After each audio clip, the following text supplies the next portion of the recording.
പിതാവിന്റെയും പുത്രന്റെയും പരിശുദ്ധാത്മാവിന്റെയും നാമത്തിൽ ആമേൻ. കർത്താവേ, നിന്റെ ഉന്നതമായ നാമത്തിന് സ്തോത്രം ചെയ്യുന്നു. കർത്താവേ, നിന്റെ വിശുദ്ധ പൗരോഹിത്യത്തെ മഹത്വപ്പെടുത്തണം. കർത്താവെ, സഭയിലുള്ള സാന്നിധ്യം പ്രകടമാക്കണം. 40 വർഷം അർപ്പിച്ച കൃപാന്റെ യുഗതിയായി കൃപാസ്ഥാനത്താരെ ജീവനോടെ പ്രത്യക്ഷപ്പെട്ട പരിശുദ്ധ അമ്മയുടെ മാധ്യസ്ഥത്തിലെ ഞാൻ അങ്ങയുടെ മക്കൾക്ക് വേണ്ടി പ്രാർത്ഥിക്കുന്നു. അമ്മേ, ഈ പ്രഭാതത്തിൽ എത്രയോ പേരാണ് അമ്മേ ഈ ഒരു പ്രാർത്ഥനയ്ക്ക് വേണ്ടി കൊതിച്ച് കാത്തിരിക്കണത്. അവർക്ക് എവിടെ എന്തെല്ലാമോ കാര്യങ്ങളുണ്ട്. ഇന്ന് അവരുടെ കഴിവിൽ നിൽക്കാത്ത കാര്യങ്ങളുണ്ട്. കർത്താവേ, അങ്ങയുടെ മക്കളുടെ കഴിവിൽ നിൽക്കാത്ത കാര്യങ്ങൾ, ആ കാര്യങ്ങളെ കുറിച്ച് ഓർക്കുമ്പോൾ ഭയവും പേടിയും പ്രയാസവും സങ്കടവും നിരാശയും ഒക്കെ തോന്നണ വിഷയങ്ങൾ, വ്യക്തികൾ, അതെല്ലാം യേശുക്രിസ്തുവിന്റെ നാമത്തിൽ ഞാൻ ബന്ധിക്കുന്നു. കർത്താവേ, അങ്ങയുടെ മക്കള് ഇനി സമാധാനത്തിൽ വിട്ടേക്കണമെന്ന് പറഞ്ഞില്ലേ ഈശോ. ഞങ്ങളുടെ ദാസനെ എൻ്റെ രക്ഷ ഞാൻ എൻ്റെ കണ്ണുകൊണ്ട് കണ്ടിരിക്കുന്നു. അങ്ങയുടെ ദാസനെ സമാധാനം വിട്ടേക്ക്. സമയം ദീർഘദർശി പറഞ്ഞതുപോലെ അങ്ങയുടെ മക്കൾ ഈ പ്രാർത്ഥനയ്ക്ക് ശേഷം സമാധാനം കണ്ടെത്താൻ ഇടയാക്കണം പ്രാർത്ഥിക്കുന്നു. നിങ്ങളുടെ ജീവിത ചിന്തകള്, നിങ്ങളിന്ന് പോകാനിരിക്കുന്ന ഇടങ്ങള്, സംസാരിക്കുന്ന വ്യക്തികള്, ഒപ്പിടുന്ന പേപ്പറുകള്, എഴുതുന്ന രേഖകള്, എൻ്റെ മക്കള് ജീവിത ഉപായത്തിന് വേണ്ടിയും മേൽഗതിക്ക് വേണ്ടിയും ജോലിക്ക് വേണ്ടിയും ജോലിയുടെ അനുബന്ധ കാര്യങ്ങൾക്ക് വേണ്ടിയും എവിടെയെല്ലാം യാത്ര ചെയ്യുന്നു, ആരോടെല്ലാം സംസാരിക്കുന്നു, ഫോൺ ചെയ്തിട്ട് എന്തെങ്കിലും ഡേറ്റോ കാര്യമോ തീരുമാനമോ വാക്കോ പ്രവൃത്തിയോ തീരുമാനമോ കിട്ടാൻ വേണ്ടി കാത്തിരിക്കുന്നു. അതെല്ലാം മക്കൾക്ക് അനുകൂലമാവുകയും അത് ഈശോയുടെ നാമത്തിൽ ഞാൻ നിങ്ങളെ അനുഗ്രഹിക്കുകയും ചെയ്യുന്നു. എൻ്റെ കർത്താവ്, മനുഷ്യൻ്റെ ഭീഷണി കാരണം മനസ്സിന് സമാധാനം നഷ്ടപ്പെട്ടവര്, അവരെ നീ ഏത് ഭവനത്തിൽ പ്രവേശിച്ചാലും ആ ഭവന സമാധാന ആശംസ അറിയിച്ച കർത്താവേ, നിന്റെ നാമത്തിൽ നെഞ്ചിലും നെറ്റിലും മുദ്രവാങ്ങി നിന്റെ നാമത്തിൽ വിശ്വസിക്കുന്ന ഒരു മനുഷ്യനെയും ആരും ഭീഷണിപ്പെടുത്താൻ അനുവദിക്കരുത് കർത്താവേ. അവരെല്ലാം ശത്രുക്കളെ കാണുകയെ വിരുന്നൊരുക്കുന്ന ദൈവത്തിൻ്റെ ശക്തിവിശേഷം നിനക്കായി വിരുന്നൊരുക്കട്ടെ. നിന്റെ എല്ലാ ശത്രുക്കളുടെ മുന്നിലെ നിത്യം പിതാവും പുത്രനും പരിശുദ്ധാത്മാവ് സർവീശ്വര. അമ്മേ പരിശുദ്ധ അമ്മേ, അമ്മേ പരിശുദ്ധ ദൈവമാതാവേ, കൃപാസനത്തിലൂടെ ഞങ്ങൾക്കും ഞങ്ങളുടെ ദേശത്തിനും അമ്മ മധ്യസ്ഥം തേടി തന്ന എല്ലാ അനുഗ്രഹങ്ങൾക്കും കൃപകൾക്കും ഞങ്ങളിപ്പോൾ ഹൃദയം നിറഞ്ഞ നന്ദി പറയുന്നു. അമ്മേ പരിശുദ്ധമ്മേ, ദൈവമാതാവേ, 2004 ഡിസംബർ 7 ഉച്ചകഴിഞ്ഞ് 2:30 കൃപാസനത്തിൽ സംഭവിച്ച അമ്മയുടെ പ്രത്യക്ഷപ്പെടലിനെ കുറിച്ച് തിരുസഭയ്ക്ക് സമർപ്പിച്ചിരിക്കുന്ന പഠനരേഖകളുടെ മേൽ സഭാത്മകമായ പഠനം ആരംഭിക്കുവാൻ ഞങ്ങൾ പ്രാർത്ഥിക്കുന്നു. അമ്മേ പരിശുദ്ധമേ, ഭൂസ്വർലോകങ്ങളുടെ രാജ്ഞിയായ അങ്ങേയ്ക്ക് ഭൗമസംരക്ഷണത്തിനായി പ്രപഞ്ചപ്രകൃതിയെ തന്നെ തിരുസഭ പ്രതിഷ്ഠിക്കുവാൻ ഈ പ്രത്യക്ഷീകരണം വഴി ഇടയാക്കണമേ. പരിശുദ്ധമേ, ജപമാല മാതാവേ, സകല കൃപാസനം പ്രാർത്ഥനയോടും ചേർത്ത് ഞങ്ങളിപ്പോൾ പ്രാർത്ഥിക്കുന്ന ഈ കുടുംബത്തിന്റെ പ്രത്യേക നിയോഗം പറ മക്കളെ.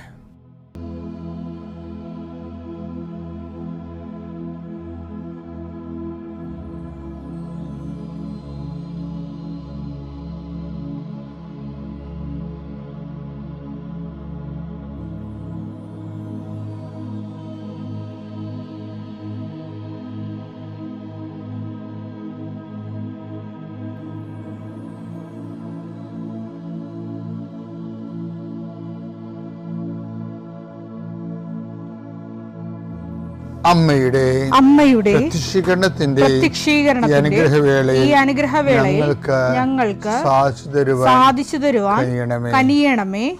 ആമേൻ. എൻ്റെ പ്രിയപ്പെട്ടവരെ, പിന്നോണ്ടല്ലോ, അതായത് നമ്മളെ ഇപ്പൊ ഉടമ്പടിയിൽ തന്നെയാണെങ്കിൽ 2 കാര്യങ്ങൾ നമ്മൾ പ്രധാനപ്പെട്ട ചെയ്യുക. എന്തൊക്കെയാണ്? ഒന്ന്, വിശ്വാസ കൈമാറ്റം അല്ലേ. രണ്ടാമത്തത് ആതുര സേവനം. അപ്പോൾ ഞാൻ എപ്പോഴും നിങ്ങൾ പറയും, വിശ്വാസ കൈമാറ്റത്തിന് 50 മാർക്കും ആതുര സേവനത്തിൽ 30 പോയിന്റ് എന്നാണ് ഉള്ളവർ അല്ലേ. ഞാൻ എപ്പോഴും നിങ്ങളോട് പറയണത്, വിശ്വാസ കൈമാറ്റത്തിൽ മറ്റുള്ളവർക്ക് വിശ്വാസം കൈമാറാൻ, കർത്താവിന് കൈമാറാൻ അതിന് 50 പോയിന്റ് ഉണ്ട്. പിന്നെ എന്തിനാണ് ആതുര സേവനത്തിന്? പക്ഷേ 30 പോയിൻ്റേ ഉള്ളതെന്ന് പറയും. അപ്പം ചില ആൾക്കാർക്കൊക്കെ അത് മനസ്സിലാകത്തില്ല. ഇപ്പം ഞാനിപ്പോൾ ഇന്നലെയൊക്കെ പറഞ്ഞിരിക്കുന്ന ആതുര സേവനമല്ലേ പറഞ്ഞത്, ആതുര സേവനമല്ലേ വലുത്, അപ്പോൾ അതിനല്ലേ കൂടുതൽ പോയിൻ്റ് എന്ന് വിചാരിച്ചുകൊണ്ട് നിങ്ങൾ വാരിക്കോരി ആതുര സേവനത്തിന് കൊടുക്കുന്ന ആൾക്കാരുണ്ട്. അങ്ങനെയല്ല, നിങ്ങളെ ആതുര സേവനത്തിന് കൊടുക്കുന്നതിനേക്കാൾ കൂടുതൽ പ്രാധാന്യം വിശ്വാസ കൈമാറ്റത്തിന് കൊടുക്കണം. അതെന്താ കാരണം വെച്ച് കഴിഞ്ഞാൽ ആതുര സേവനത്തിനുള്ള പോയിൻറ്റും വിശ്വാസ കൈമാറ്റത്തിനുള്ള പോയിൻറ്റും തമ്മിൽ വ്യത്യാസമുണ്ട്. ഞാനൊരു കാര്യം കൂടി ചോദിക്കട്ടെ. കർത്താവ് ഇപ്പം എനിക്ക് വിശന്നു, നിങ്ങൾ എനിക്ക് പക്ഷേ അനന്തരം രാജാവ് തൻ്റെ വലതുവശത്തുള്ളവരോട് പറഞ്ഞു, എന്താണ്? എൻ്റെ പിതാവിനാൽ എനിക്കെതിരെ വരുവിൻ, ലോകാരംഭം ഒരുക്കിയിരിക്കുന്ന രാജ്യം നിങ്ങൾ കൈവശമാക്കുവിൻ. മത്തായി 25:34. അനന്തരം രാജാവ് തന്റെ വലതുഭാഗത്തുള്ളവരോട് അരുൾ ചെയ്യും, എന്റെ പിതാവിനാൽ അനുഗ്രഹിക്കപ്പെട്ടവരെ വരുവിൻ, ലോകസ്ഥാപനം മുതൽ നിങ്ങൾക്കായി സജ്ജമാക്കിയിരിക്കുന്ന രാജ്യം അവകാശപ്പെടുത്തുവിൻ. എന്തെന്നാൽ എനിക്ക് വിശന്നു, നിങ്ങൾ ഭക്ഷിക്കാൻ തന്നു. എനിക്ക് വിശന്നു, നിങ്ങൾ എനിക്ക് ഭക്ഷിക്കാൻ തന്നു. ഞാൻ നഗ്നനായിരുന്നു, നിങ്ങൾ എന്നെ ഉടുപ്പിച്ചു, അല്ലേ? ഞാൻ പരദേശിയായിരുന്നു, നിനക്ക് അഭയമല്ല. ഈ ആതുര സേവനങ്ങൾക്കെല്ലാം പ്രതിഫലം എന്താണ്? പ്രതിഫലം എന്ന് പറയുന്നത് 25:35. എൻ്റെ പിതാവിനാൽ അനുഗ്രഹിതരെ വരുവിൻ. എന്ത് ചെയ്യണം? വന്നിട്ട് എന്ത് ചെയ്യണം? ലോകാരംഭം മുതലൊക്കെ ഇരിക്കുന്ന രാജ്യം നിങ്ങൾ കൈവശമാക്കാൻ. അതാണ് വിഷയം. ഇപ്പം രാജ്യം കൈവശമാക്കാൻ പറ്റത്തുള്ളൂ. പക്ഷേ വിശ്വാസം കൈമാറിയാലാ? വിശ്വാസം കൈമാറിയ രാജ്യം കൈവശമാക്കുക അല്ല, അതിനേക്കാൾ വലുതാണ് വിശ്വാസം കൈമാറുന്ന. നോക്കിയേ, ഈ ചെറിയ കൽപ്പനകളിൽ അത് എത്ര ലഘുവായാലും അത് പഠിക്കുകയും മറ്റുള്ളവരെ പഠിപ്പിക്കുകയും ചെയ്യുന്നവൻ സ്വർഗരാജ്യത്തിൽ വലിയവനായിരിക്കും. അതാണ് വ്യത്യാസം. കണ്ടില്ലേ? മത്തായി 5:19. ഈ പ്രമാണങ്ങളിൽ ഏറ്റവും നിസ്സാരമായ ഒന്ന് ലംഘിക്കാൻ മറ്റുള്ളവരെ പഠിപ്പിക്കുകയോ ചെയ്യുന്നവൻ സ്വർഗരാജ്യത്തിൽ ചെറിയവനെന്ന് വിളിക്കപ്പെടും. എന്നാൽ അത് അനുസരിക്കുകയും വചനങ്ങൾ അനുസരിക്കുകയും പഠിപ്പിക്കുകയും ചെയ്യുന്നവൻ സ്വർഗരാജ്യത്തിൽ വലിയവനെന്ന് വിളിക്കപ്പെടും. അപ്പോൾ എന്താ, ഇപ്പം ആതുര സേവനം ചെയ്യുമ്പോൾ ഞാൻ രോഗിയായത് നിങ്ങളെന്നെ ശുശ്രൂഷിച്ചു, എനിക്ക് വിശന്നു, നിങ്ങൾ എനിക്ക് ഭക്ഷണം തന്നു, ഞാൻ നഗ്നനായിരുന്നു, നിങ്ങൾ എന്നെ ഉടുപ്പിച്ചു എന്ന് പറയുന്നതോട് എന്താ പറയുന്നത്? എൻ്റെ പിതാവിനാൽ അനുഗ്രഹിതരെ വരുവിൻ, ലോകാരംഭം ഒരുക്കിയിരിക്കുന്ന രാജ്യം കൈവശമാക്കാനേ പറയുന്നുള്ളൂ. പക്ഷേ വിശ്വാസം കൈമാറുകയും വിശ്വാസം പഠിപ്പിക്കുന്നത് എന്താ പറയണത്? നിങ്ങൾ സ്വർഗരാജ്യത്ത് വലിയവനായിരിക്കും എന്നാണ് പറയണത്. അതാണ് ഈ വലിയ പ്രതിഫലവും നമ്മൾ കഴിഞ്ഞ ദിവസം കണ്ടില്ലേ? ചെറിയ പ്രതിഫലമുണ്ട്, വലിയ പ്രതിഫലമുണ്ട്. അപ്പം വിശ്വാസ കൈമാറ്റത്തിനാണ് ആതുര സേവനത്തിനേക്കാളും മേൽക്കൈയുള്ളത്, പോയിൻറ്റ്സ് കൂടുതലുള്ളത്. അതുകൊണ്ട് തന്നെ ഉടമ്പടി ഇത്തരം കത്താൻ കാര്യം. ഉടമ്പടി 50 പോയിൻ്റ് എന്താണ്?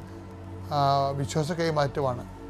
ആ സാക്ഷ്യപ്പെടുത്തുക, സാക്ഷ്യം മറ്റുള്ളവരോട് പറയുക, സാക്ഷ്യം എഴുതിയ പത്രങ്ങൾ വിതരണം ചെയ്യുക, ദൈവം നമ്മുടെ ഇടയിൽ പ്രവർത്തിച്ച കാര്യങ്ങളെക്കുറിച്ച് മറ്റുള്ളവർക്ക് പറഞ്ഞു കൊടുക്കുക. വിശ്വാസ കൈമാറ്റമാണ്. അപ്പോൾ വിശ്വാസ കൈമാറ്റം വന്നാൽ ഇഹത്തിലും പരത്തിലും നമുക്ക് ഭയങ്കരമായ കൃപയാണ് അവർ. അത് അറിഞ്ഞു വേണം നമ്മൾ ഇതിൻ്റെ അകത്ത് ഇൻവെസ്റ്റ് ചെയ്യാൻ. അപ്പം ചിലർ വിചാരിക്കും, കാര്യങ്ങൾ അറിയാൻ പാടില്ലെങ്കിൽ വിചാരിക്കും ആതുര സേവനമാണ് ഏറ്റവും വലുത്. ആതുര സേവനത്തിന് 30 പോയിൻ്റ് കിട്ടിയാൽ വിശ്വാസ കൈമാറ്റത്തിന് 50 പോയിൻ്റാണ് ഉള്ളത്. അപ്പം രണ്ടും ചെയ്യണം. ഉടമ്പടിയിലുള്ളവർ ആ ഉടമ്പടി പ്രകാരം രണ്ടും ചെയ്യണം. ദൈവസ്നേഹത്തോട് ചെയ്ത് വളരുക. പിതാവിൻ്റെയും പുത്രൻ്റെയും പരിശുദ്ധാത്മാവിൻ്റെ നാമം. വിശ്വാസ പ്രമാണം. സർവശക്തനായ പിതാവും ആകാശത്തിൻ്റെയും ഭൂമിയുടെയും സൃഷ്ടാവുമായ ദൈവത്തിൽ ഞാൻ വിശ്വസിക്കുന്നു. അവിടുത്തെ ഏകപുത്രനും ഞങ്ങളുടെ കർത്താവുമായ ഈശോ മിശിഹായിലും ഞാൻ വിശ്വസിക്കുന്നു. ഈ പുത്രൻ പരിശുദ്ധാത്മാവിനാൽ ഗർഭസ്ഥനായി കന്യകാമറിയത്തിൽ നിന്ന് പിറന്ന് പൊന്തിയോസ് പീലാത്തോസിന്റെ കാലത്ത് പീഡകൾ സഹിച്ച് കുരിശിൽ തറയ്ക്കപ്പെട്ട് മരിച്ച് അടക്കപ്പെട്ട് പാതാളങ്ങളിൽ ഇറങ്ങി മരിച്ചവരുടെ ഇടയിൽ നിന്ന് മൂന്നാം നാൾ ഉയർത്ത് സ്വർഗത്തിലേക്ക് എഴുന്നള്ളി സർവശക്തിയുള്ള പിതാവായ ദൈവത്തിന്റെ വലതുഭാഗത്തിരിക്കുന്നു. അവിടെ നിന്ന് ജീവിക്കുന്നവരെയും മരിച്ചവരെയും വിധിക്കുവാൻ വരുമെന്നും ഞാൻ വിശ്വസിക്കുന്നു. പരിശുദ്ധാത്മാവിലും ഞാൻ വിശ്വസിക്കുന്നു. വിശുദ്ധ കത്തോലിക്കാ സഭയിലും പുണ്യവാന്മാരുടെ ഐക്യത്തിലും പാപങ്ങളുടെ മോചനത്തിലും ശരീരത്തിന്റെ ഉയർപ്പിലും നിത്യമായ ജീവിതത്തിലും ഞാൻ വിശ്വസിക്കുന്നു. ആമേൻ. സുഖസ്ഥനായ ഞങ്ങളുടെ പിതാവേ, അങ്ങയുടെ നാമം പൂജിതമാകണമേ. അങ്ങയുടെ രാജ്യം വരണമേ. അങ്ങയുടെ തിരുമനസ് സ്വർഗത്തിലെ പോലെ ഭൂമിയിലും ആകണമേ. അന്നു വേണ്ടുന്ന ആഹാരം ഇന്ന് ഞങ്ങൾക്ക് തരണമേ. ഞങ്ങളോട് തെറ്റ് ചെയ്യുന്നവരോട് ഞങ്ങൾ ക്ഷമിക്കുന്നത് പോലെ ഞങ്ങളുടെ തെറ്റുകൾ ഞങ്ങളോടും ക്ഷമിക്കണമേ. ഞങ്ങളെ പ്രലോഭനത്തിൽ ഉൾപ്പെടുത്തരുതേ, തിന്മയിൽ ഞങ്ങൾ രക്ഷിക്കണമേ. ആമേൻ. നന്മ നിറഞ്ഞ മറിയമേ, സ്വസ്തി. കർത്താവ് അങ്ങയുടെ കൂടെ സ്ത്രീകളിൽ അങ്ങ് അനുഗ്രഹിക്കപ്പെട്ടവളാകുന്നു. അങ്ങയുടെ ഉദരത്തിൻ ഫലമായി ഈശോ അനുഗ്രഹിക്കപ്പെട്ടവനാകുന്നു. പരിശുദ്ധ മറിയമേ, തമ്പുരാന്റെ അമ്മേ, പാപികളായ ഞങ്ങൾക്ക് വേണ്ടി ഇപ്പോഴും ഞങ്ങളുടെ മരണസമയത്തും തമ്പുരാനോട് അപേക്ഷിക്കണമേ. ആമേൻ. എൻ്റെ അമ്മ ഇവിടെ വന്ന് നേരത്തെ ഉടമ്പടി എടുത്തിട്ടുണ്ടായിരുന്നു. അപ്പോൾ ഇവിടുന്ന് തേന് വാങ്ങിക്കൊണ്ട് വന്നായിരുന്നു. അപ്പോൾ ആ തേനിൽ കുഴച്ചാണ് ഞാൻ ഈ ഗുളികയെല്ലാം കഴിച്ചിരുന്നത്. അങ്ങനെ 13-ാം തീയതി ബ്ലഡ് ടെസ്റ്റ് ചെയ്തു. ബ്ലഡ് ടെസ്റ്റ് ചെയ്തപ്പോൾ ബ്ലഡിൽ ഇതിൻ്റെ വൈറസ് കലർന്നിട്ടില്ല എന്ന് പറഞ്ഞു. എങ്കിലും ഡോക്ടർ ഇത് റിസ്ക് ആണ്, അബോർഷൻ ചെയ്യുന്നത് നല്ലതാണെന്ന് പറഞ്ഞു. കൊച്ചിന് ബ്രെയിനിനോ ഹാർട്ടിനോ സ്കിന്നിനോ കണ്ണിനോ എന്തെങ്കിലും കുഴപ്പമുണ്ടെങ്കിൽ അത് സ്കാനിങ്ങിലൂടെ അറിയാൻ പറ്റില്ല എന്ന് പറഞ്ഞു. അപ്പോൾ ഡോക്ടർ ചോദിച്ചു ഇത് കണ്ടിന്യൂ ചെയ്യുന്നുണ്ടോ എന്ന് ചോദിച്ചപ്പോൾ ഞാൻ പറഞ്ഞു കണ്ടിന്യൂ ചെയ്യുന്നുണ്ട്, ഇതിന് അബോർഷൻ ചെയ്യുന്നില്ല എന്ന് പറഞ്ഞു. അപ്പം ഹസ്ബൻഡിനോട്ടും താല്പര്യമില്ലായിരുന്നു. ഹസ്ബൻഡ് അബോർഷൻ ചെയ്യണമെന്ന് പറഞ്ഞു. അങ്ങനെ ഞാൻ ഒട്ടും സമ്മതിച്ചില്ല. ഞാൻ ഹസ്ബൻഡ് തമ്മിൽ വഴക്കായി. അങ്ങനെ ഇത് ഞാൻ കണ്ടിന്യൂ ചെയ്യാൻ വേണ്ടി തീരുമാനിച്ചു. അങ്ങനെ ജനുവരി 26-ാം തീയതി ഞാനിവിടെ വന്ന് ഉടമ്പടി എടുത്ത് മാതാവ് എനിക്ക് ഒരു കുഴപ്പമില്ലാത്ത കുഞ്ഞിനെ തരുമെന്ന് ഞാൻ ഉറച്ച് വിശ്വസിച്ചു. അങ്ങനെ ജനുവരി 30-ാം തീയതി അപ്പോൾ എന്നെ ഹസ്ബൻഡിൻ്റെ വീട്ടിലേക്ക് കൊണ്ടുപോയി. അവിടെ ചെന്ന് ഞാൻ പ്രാർത്ഥനയുണ്ടായിരുന്നു. ഇവിടുത്തെ നൊവേനയും ബൈബിളും എല്ലാം ഞാൻ വായിക്കുമായിരുന്നു. പകൽ സമയം കിട്ടുമ്പോൾ എല്ലാം വായിക്കുമായിരുന്നു. അങ്ങനെ ഇവിടുത്തെ നൊവേനയിൽ ഞാൻ ബന്ധന പ്രാർത്ഥന ചൊല്ലി 3-ാം ദിവസമായപ്പോൾ വീട്ടിൽ ഭയങ്കര വഴക്കായി. അങ്ങനെ വഴക്കായി ഞാൻ അവിടെ നിന്ന് എൻ്റെ വീട്ടിലേക്ക് വന്നു. എൻ്റെ വീട്ടിലേക്ക് വന്ന ശേഷം ഞങ്ങൾ തമ്മിൽ കോണ്ടാക്റ്റ് ഒന്നും ഇല്ലായിരുന്നു.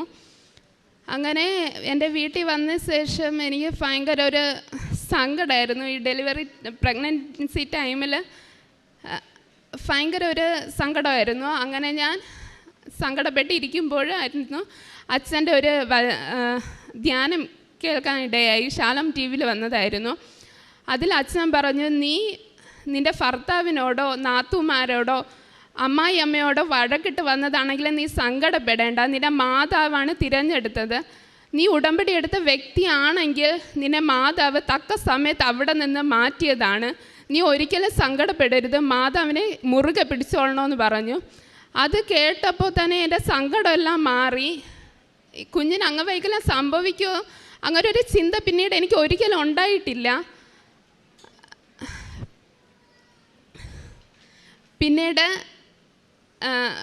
പിന്നീട് ഞാൻ ഹസ്ബൻഡായിട്ട് വലിയ സംസാരമൊന്നും ഉണ്ടായിട്ടില്ല. അങ്ങനെ പിന്നെ സ്കാനിങ് ചെയ്യുമ്പോൾ 5-ാം സ്കാനിങ്ങിൽ ഡോക്ടർ പറഞ്ഞു ഈ സ്കാനിങ് നോക്കണം, ഹാർട്ട് ബീറ്റ് നോക്കി കൊച്ചിന് വല്ല കംപ്ലൈൻറ്റ് ഉണ്ടെങ്കിൽ നമുക്കിത് അബോർഷൻ ചെയ്തേ പറ്റൂ, അതിൽ വേറെ ഒന്നും ചെയ്യാൻ പറ്റില്ല, അതുകൊണ്ട് അബോർഷൻ ചെയ്തേ പറ്റുള്ളൂ എന്ന് പറഞ്ഞു. പക്ഷെ ഞാൻ അതിനും തയ്യാറല്ലായിരുന്നു. സ്കാനിങ് സമയത്ത് ഞാൻ കാശി രൂപം മുറുകെ പിടിച്ച് മാതാവിൻ്റെ വിശ്വാസ പ്രമാണം ചൊല്ലി പ്രാർത്ഥിച്ചായിരുന്നു കിടന്നത്. സ്കാനിങ് ചെയ്തുകൊണ്ടിരുന്നപ്പോൾ ഡോക്ടർ ചോദിച്ചു എന്തിനാ കരയണേന്ന്. അപ്പോൾ ഞാൻ പറഞ്ഞു എനിക്ക് കുറച്ച് ടെൻഷനുണ്ട്, എന്തായാലും മാതാവ് എൻ്റെ കൂടെ കാണുമെന്ന് ഞാൻ ഉറച്ച് പറഞ്ഞു. അങ്ങനെ ആ സ്കാനിങ്ങിൽ നേരെ വ്യക്തമായിട്ട് കിട്ടിയില്ല. പിന്നെ കുറച്ച് കഴിഞ്ഞേ ചെയ്യാൻ പറ്റത്തുള്ളൂ എന്ന് പറഞ്ഞു. പക്ഷേ മാതാവ് തന്നെ ആ സമയത്ത് തന്നെ എനിക്ക് വീണ്ടും ആ സ്കാനിങ് ക്ലിയർ ആക്കി തന്ന് ആ സ്കാനിങ്ങിൽ ഒരു കുഴപ്പമില്ല എന്ന് മാതാവ് കാണിച്ച് തന്നു. പിന്നീടുള്ള സ്കാനിങ്ങിലൊന്നും ഒരു കുഴപ്പമില്ലായിരുന്നു. അങ്ങനെ ജൂലൈ 20 എനിക്ക് ഡേറ്റ് പറഞ്ഞിരുന്നത്. ജൂലൈ 8 ആയപ്പോൾ, ജൂലൈ 7 രാത്രി ആയപ്പോൾ എനിക്ക് വല്ലാത്തൊരു അസ്വസ്ഥത ഉണ്ടായി. രാത്രി ഞാൻ ഉറങ്ങിയില്ല, ജപമാലയും ചൊല്ലി തന്നെ ഇരുന്നു. അങ്ങനെ വെളുപ്പാങ്കാലം ഞാൻ ഉറങ്ങി. രാവിലെ ചൊല്ലേണ്ട പ്രാർത്ഥന അന്ന് ഞാൻ രാവിലെ 9 മണിയായി ചൊല്ലിയപ്പോൾ. പക്ഷേ ആ പ്രാർത്ഥന ചൊല്ലി ഉടനെ തന്നെ എനിക്ക് വയ്യാതാവുകയും ഉടനെ എന്നെ ഹോസ്പിറ്റലിൽ കൊണ്ടുപോയി. 9:30 ആയപ്പോൾ ഞാൻ ഹോസ്പിറ്റലിൽ എത്തി. 10:30 ആയപ്പോൾ എന്നെ ലേബർ റൂമിൽ കയറ്റി.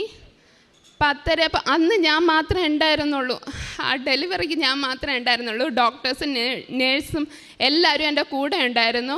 മാതാവ് എൻ്റെ കൂടെ ഉണ്ടെന്ന് ഞാൻ ഉറച്ച് വിശ്വസിച്ചു. അവിടെ എനിക്ക് ഒരുപാട് പെയിൻ അനുഭവിക്കേണ്ടി അങ്ങനെ ഒന്നും വന്നില്ല. 1:15 എൻ്റെ ഡെലിവറി കഴിഞ്ഞു. കുഞ്ഞിനൊരു കുഴപ്പമുണ്ടായിരുന്നില്ല. ഞാൻ അമ്മയോട് പറഞ്ഞിരുന്നു, മാതാവിൻ്റെ തേന് വേണം, എൻ്റെ പാലില്ല, മാതാവിൻ്റെ തേനാണ് ആദ്യം കുഞ്ഞിന് കൊടുക്കേണ്ടതെന്ന് ഞാൻ അമ്മയോട് പറഞ്ഞിരുന്നു. അതുപോലെ അമ്മയുടെ കയ്യിൽ കുഞ്ഞിനെ കിട്ടിയ ഉടനെ അമ്മ വിശ്വാസ പ്രമാണം ചൊല്ലി മാതാവിൻ്റെ തേന് കുഞ്ഞിന് കൊടുത്തു. എല്ലാം ടെസ്റ്റ് ചെയ്തു, ഒരു കുഴപ്പമില്ല. എല്ലാ കുഞ്ഞുങ്ങൾക്കുള്ള മഞ്ഞ എന്നുള്ള അസുഖം പോലും എൻ്റെ കുഞ്ഞിനില്ലാതെ മാതാവ് കാത്തു. മാതാവിന് ഒരുപാട് നന്ദി. ഇതുപോലെ എൻ്റെ ജീവിതത്തിൽ ഒരുപാട് അത്ഭുത മാതാവ് പ്രവർത്തിച്ചു. ഇതിനിടയിൽ എൻ്റെ വീട്ടിൽ ചിക്കൻ ബോക്സ് എല്ലാവർക്കും വന്നു, എൻ്റെ മോക്ക് ഉൾപ്പെടെ വന്നു. ഇതിൽ അമ്മയ്ക്ക് വന്നപ്പോൾ പുറമേ ചിക്കൻ ബോക്സിൻ്റെ കുരുക്കളൊന്നുമില്ലായിരുന്നു, പക്ഷേ ഉള്ളിൽ വെയിനിന് കുഴപ്പമുണ്ടായിരുന്നു. അങ്ങനെ അതിൻ്റെ ടാബ്ലറ്റ്സ് കഴിച്ചിട്ടൊന്നും ഒരു കുറവും ഉണ്ടായില്ല. അങ്ങനെ ഇരിക്കുമ്പോൾ കുറയാതിരുന്നപ്പോൾ ഞാൻ മാതാവിൻ്റെ തൈലം അമ്മയുടെ നടുവിൽ പുരട്ടി വിശ്വാസ പ്രമാണം ചൊല്ലി പുരട്ടി. 3-ാം ദിവസം അമ്മയ്ക്ക് ആ വേദന മാറി. എഴുക്കാൻ പോലും വയ്യാതിരുന്ന അമ്മയ്ക്ക് ആ വേദന മാതാവ് മാറ്റി തന്നു. ഇതുപോലെ അമ്മ സാധാ നടക്കും പോലെ നടന്നതാണ്. പെട്ടെന്ന് കാലിലെ ഞരമ്പെന്തോ പെടഞ്ഞു പോയി. അതും ഇതുപോലെ ഡോക്ടേഴ്സിനെ കണ്ടു മരുന്നുകൾ കഴിച്ചു, പക്ഷെ അതും മാറിയില്ല. ഡോക്ടർ പറഞ്ഞു എക്സ്റേ എടുത്ത് നോക്കണമെന്ന് പറഞ്ഞു. ഞാൻ എന്നിട്ടും മാതാവിൻ്റെ തൈലം പുരട്ടി വിശ്വാസ പ്രമാണം ചൊല്ലി പ്രാർത്ഥിച്ചു. അതിനാൽ മാതാവ് അതും 3-ാം ദിവസം മാതാവ് മാറ്റി തന്നു. ഇതുപോലെ എൻ്റെ സഹോദരൻ പിണങ്ങിയിരിക്കുകയായിരുന്നു. ചില സാമ്പത്തിക ബുദ്ധിമുട്ടുകൾ കാരണം പിണങ്ങിയിരിക്കുകയായിരുന്നു. അത് ഞാൻ മാതാവിനോട് 1 വർഷം കൊണ്ട് പിണങ്ങിയിരിക്കുകയായിരുന്നു. അത് ഞാൻ ഉടമ്പടി പുതുക്കിയപ്പോൾ നിയോഗം വച്ചിരുന്നു. ആ നിയോഗത്തിലൂടെ മാതാവ് ആ നിയോഗം കേട്ട് ഈ ഡിസംബറിന് ക്രിസ്മസിൻ്റെ അന്ന് സഹോദരൻ വീട്ടിൽ വരികയും ഒരുപാട് നാളുകൾക്ക് ശേഷം വീട്ടിൽ നിന്ന് ഭക്ഷണം കഴിക്കുകയും ചെയ്തു. ഇതിനിടയിൽ ഡെലിവറി കഴിഞ്ഞ ശേഷം എനിക്ക് വിറയൽ വരെയുണ്ടായി.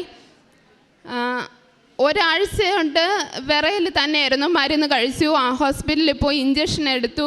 ഇഞ്ചക്ഷൻ എടുക്കുന്ന സമയത്ത് കുറച്ച് സമയം അത് മാറും, അത് കഴിയുമ്പോൾ വീണ്ടും ഇത് തന്നെയാണ്. അങ്ങനെ ഇരുന്നപ്പോൾ ഞാൻ മാതാവിൻ്റെ തൈലവും അപ്പോൾ പുതുക്കിയിട്ടുണ്ടായിരുന്നില്ല, ഉടമ്പടി പുതുക്കിയില്ലായിരുന്നു. എങ്കിലും മാതാവിലുള്ള വിശ്വാസത്താൽ ഞാൻ കാശ് രൂപ മുറുകെ പിടിച്ച് തൈലം പുരട്ടുകയും തേന് കഴിക്കുകയും ചെയ്തു. അതിൻ്റെ ഫലമായി മാതാവ് എനിക്ക് അത് മാറ്റി തന്നു. 5 മാസമായി. എനിക്ക് അതിനുശേഷം ഇതുവരെയായിട്ടും വിറയലുണ്ടായിട്ടില്ല. ഇതുപോലെ തന്നെ ഞങ്ങളുടെ വീട് ലോണ് 7 വർഷം കൊണ്ട് ലോൺ എടുത്തതാണ്. എൻ്റെ കല്യാണത്തിന് ലോൺ എടുത്തതാണ്. കൊറോണ വരെ ഞങ്ങൾ ഒരുവിധം അടച്ചു പോയി. പക്ഷേ കൊറോണ സമയമായപ്പോൾ ഞങ്ങൾക്ക് അടയ്ക്കാൻ പറ്റിയില്ല, ഒരുപാട് പെൻഡിങ് ആയിപ്പോയി. അങ്ങനെ അദാലത്ത് വിളിച്ചു. പകുതി പൈസ അടച്ചാൽ മാത്രമേ അവർക്ക് എന്തെങ്കിലും ചെയ്യാൻ പറ്റുള്ളൂ എന്ന് പറഞ്ഞു. അങ്ങനെ വീട് വിൽക്കാൻ എല്ലാം തീരുമാനിച്ചു. ഞങ്ങൾ വീട്ടിനകത്ത് ഇരിക്കുമ്പോൾ തന്നെ വീട് നോക്കാൻ വേണ്ടി ആൾക്കാർ കയറി ഇറങ്ങി വീട്ടിനകത്ത്.